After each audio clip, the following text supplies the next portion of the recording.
प्रिया 17 साल की एक सिंपल सी लड़की है जो कि दिखने में बहुत ज्यादा खूबसूरत है, लेकिन वो अपनी पूरी फैमिली में इकलौती थी। मतलब उसका कोई दूसरा कोई भाई बहन नहीं था और प्रिया का फैमिली बैकग्राउंड भी काफी ज्यादा स्ट्रॉन्ग था। लेकिन जो उसके पापा थे वो इलीगल काम करते थे। उनकी एक खुद की वाइन शॉप थी, अगर देसी भाषा में बोलूँ तो दारू का ठेका था। मतलब वो इलीगल तरीके से दारू बेचते थे। और हाँ, एक बात और, प्रिया का एक बॉयफ्रेंड भी था, आकाश। प्रिया की लाइफ में सब कुछ बहुत अच्छा चल रहा होता है, लेकिन तभी अचानक से प्रिया की फैमिली वाले एक चीज नोटिस करते हैं कि प्रिया का जो बिहेवियर है वो थोड़ा सा चेंज हो चुका है, क्योंकि वो बीच बीच में बहुत ही अजीबोगरीब हरकत करने लगती थी। लेकिन उसके फैमिली वाले सोचते हैं कि बच्ची है, इस वजह से वो इस चीज पर उतना ध्यान नहीं देते हैं। तो फिर एक दिन प्रिया की दादी एक चीज नोटिस करती है कि प्रिया बिल्कुल ठीक रहती थी, लेकिन अचानक से वो कुछ ऐसी हरकतें कर देती थी जैसे कि वो प्रिया हो ही ना। प्रिया की दादी को पता लग जाता है कि उसके ऊपर शायद किसी आत्मा का वास है, मतलब उसे किसी आत्मा ने पोजेस्ट कर रखा है। और हाँ गाइस, सच में प्रिया को किसी आत्मा ने पोजेस्ट कर रखा था। फिर दादी ये बात जाकर फैमिली में सबको बताती है, लेकिन दादी की बातों पर कोई यकीन नहीं करता है, क्योंकि प्रिया के जो घर वाले हैं वो भूत प्रेत वगैरह में बिल्कुल भी यकीन नहीं करते थे। लेकिन अगले दिन प्रिया के मम्मी पापा एक शादी में जाते हैं, लेकिन प्रिया नहीं जाती है क्योंकि उसकी थोड़ी तबियत खराब थी। तो वो अपनी दादी के साथ घर पर ही रुक जाती है। और जो उसके मम्मी पापा थे वो रात को शादी में ही रुकने वाले थे, मतलब वो अगले दिन आते। तो फिर ठीक शाम के 6 बजे प्रिया के मम्मी पापा शादी में जाने के लिए निकल जाते हैं। उस टाइम प्रिया बिल्कुल नॉर्मल थी, मतलब उसके ऊपर कोई भी आत्मा स्पिरिट वगैरह नहीं थी। फिर प्रिया क्या करती है, वो अपने बॉयफ्रेंड आकाश को फोन लगा देती है कि बेबी घर पे कोई भी नहीं है, जल्दी आ जाओ। भाई ये सुनते ही आकाश की खुशी का कोई ठिकाना नहीं कि बहनचोद बंदी घर पे बुला रही है, वो भी रात को। ये सुनते ही सबसे पहले हो जाता है मेडिकल स्टोर। हाँ, उसके बाद आकाश सीधे प्रिया के घर पहुंच जाता है। जो प्रिया की दादी थी वो नीचे वाले कमरे में सो रही थी और जो प्रिया थी वो ऊपर सो रही थी। तो आकाश सीधे प्रिया के कमरे में चले जाता है। कमरे में जाने के बाद वो प्रिया से मिलता है, वो प्रिया का हाथ पकड़ता है। वो दोनों बैठकर प्यार मोहब्बत वाली बातें कर रहे होते हैं। लेकिन फिर प्रिया अचानक से पोजेस्ट हो जाती है। फिर वो उठती है और वो आकाश में बिना मतलब के देना चालू करती है। दे लात, दे घुसन, दे थप्पड़, दे बक्की बक्की में। आकाश पूछता है, अरे बेबी हुआ क्या? प्रिया बोलती है, तेरी बेबी की ऐसी की तैसी। वो दे लात, दे घुसन, दे थप्पड़। और बोलता है, बाबू हुआ क्या, मार क्यों रही हो? प्रिया रुकने का नाम नहीं ले रही है। वो आकाश में दे लात, दे थप्पड़, दे घुसन वो लगातार देती जा रही है। आकाश बैठकर चुपचाप बैठ रहा है। वो चिल्ला भी नहीं सकता है, क्योंकि चिल्लाएगा तो दादी जग जाएगी और फिर प्रिया के साथ में दादी भी मारेगी। दे लात, दे घुसन, दे बक्की बक्की में। फिर उसके बाद आकाश वहाँ से जैसे तैसे करके निकल गया। आकाश भी सोच रहा होगा, भैंचोद पेलने गया था, पेल के आ गया। इसलिए बोलते हैं, बुलाती है मगर जाने का नहीं।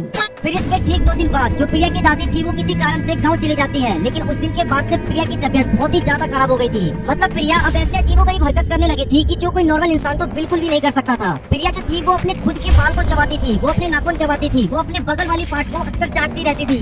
सच में मजाक से हटके वो ऐसी ऐसी हरकतें करने लगी थी जो कि मैं आपको यहाँ पे बता भी नहीं सकता। उसकी ऐसी हालत देखकर उसके पेरेंट्स एक अच्छे से डॉक्टर के पास लेके जाते हैं। डॉक्टर बताता है कि प्रिया बहुत ही ज्यादा ओवर थिंकिंग करती है, इस वजह से उसके साथ ऐसा हो रहा है। वो 1 से 2 में ठीक हो जाएगी, इसलिए डॉक्टर कुछ दवाई लिखकर उसको बेड रेस्ट के लिए बोलता है। उसके बाद 1 दिन, 2 दिन, 3 दिन, 4 दिन बीत जाता है, लेकिन प्रिया की तबीयत में बिल्कुल भी सुधार नहीं आता है, बल्कि जो प्रिया की जो हरकतें थी वो और भी ज्यादा बढ़ गई थी। आप यकीन नहीं करोगे, प्रिया अपने आप को ही नुकसान पहुंचा रही थी। वो अपने पूरे बॉडी को अपने दांतों से काट रही थी, वो अपने प्राइवेट पार्ट को नुकसान पहुंचा रही थी। ये सब कुछ देखने के बाद प्रिया की मम्मी को दादी की बात याद आती है कि उन्होंने कहा था कि प्रिया के ऊपर किसी आत्मा का साया है। अब उसके फैमिली वालों को भी यकीन हो गया था कि प्रिया को कोई हेल्थ इशू नहीं है, बल्कि प्रिया को किसी आत्मा ने पोजेस्ट कर रखा है। फिर उसके घर वाले इस बारे में पता करते हैं तो उन्हें पता लगता है उज्जैन में एक मंदिर है जहाँ पर इसी चीज का इलाज होता है, मतलब भूत प्रेत को भगाया जाता है। तो फिर उसके अगले दिन प्रिया और उसके मम्मी पापा उज्जैन के लिए निकल जाते हैं। प्रिया पूरे रास्ते बिल्कुल नॉर्मल थी, वो हंसते खेलते खाते पीते वो लोग उज्जैन पहुँच जाते हैं। लेकिन उज्जैन पहुँचने के बाद जैसे वो उस टेम्पल के अंदर एंटर होने वाले थे, तभी वो आत्मा फिर से प्रिया को पोजेस्ट कर लेती है। फिर प्रिया मंदिर जाती ही नहीं है। उसके मम्मी पापा वहाँ के कुछ लोग मिलकर प्रिया को मंदिर ले जाने की पूरी कोशिश करते हैं। लेकिन वैसे प्रिया है तो हटल, लेकिन उस टाइम में उसमें इतनी ज्यादा पावर आ गई थी कि 4-5 लोगों से भी प्रिया संभल नहीं रही थी। काफी देर तक कोशिश करने के बाद भी प्रिया मंदिर के अंदर जा ही नहीं रही थी। फिर मंदिर के जो मेन पुजारी है वो आते हैं और प्रिया का हाथ पकड़ते हैं, और हाथ पकड़ते ही प्रिया बेहोश हो जाती है। फिर सभी लोग प्रिया को मंदिर के अंदर लेके जाते हैं। फिर पंडित जी कुछ रिचुअल वगैरह करते हैं और फिर वो प्रिया के मम्मी पापा को बताते हैं कि तुम्हारी बेटी को किसी आत्मा ने पोजेस्ट कर रखा है, और वो जो आत्मा है कोई लड़की नहीं है, वो एक लड़की की आत्मा है। फिर पंडित जी कुछ मंत्र वगैरह पढ़ते हैं और जो प्रिया थी वो होश में आ जाती है। फिर पंडित जी उस आत्मा से बात करते हैं, लेकिन वो जो आत्मा थी उसका बोलने का तरीका थोड़ा कैजुअल था, मतलब जैसे नशेड़ी लोग होते हैं ना, खचरे लोग, उसका बोलने का तरीका बिल्कुल वैसा ही था। जैसे ही पंडित जी उससे कुछ पूछने वाले होते हैं, उससे पहले वो बोलता है, पंडित जी है क्या, बोल जय बब्बा की।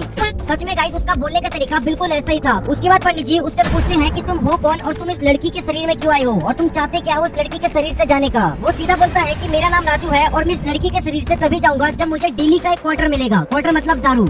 हाँ, और ये बात सुनते ही प्रिया के पापा बोलते हैं कि मैं इस राजू को जानता हूँ, ये 1 नंबर का नशेड़ी है, ये 24 घंटे नशे में रहता था और ये मेरी बेटी के पीछे भी पड़ा था, जिसके लिए मैंने इसको पीटा भी था और कितने बार मना भी किया था। लेकिन कुछ टाइम पहले ही इसी के कुछ दोस्तों ने कुछ पैसों के लिए इसको मेरे दुकान के सामने ही जान से मार दिया। फिर प्रिया के शरीर में जो राजू की आत्मा थी वो बोलता है कि मुझे इनकी बेटी से प्यार है, लेकिन उससे भी ज्यादा प्यार मुझे मेरी दारू से है। अगर तुम लोग मुझे डेली दारू दोगे तो मैं इनकी बेटी के शरीर से हमेशा हमेशा के लिए निकल जाऊंगा। फिर उसके बाद पंडित जी एक हवन करते हैं और हवन के बाद वो एक ताबीज प्रिया के गले में बांध देते हैं और ताबीज बांधते ही वो जो आत्मा थी राजू की वो हमेशा हमेशा के लिए प्रिया के शरीर से दूर हो जाती है और वो ताबीज आज भी प्रिया अपने गले के अंदर पहने रखती है।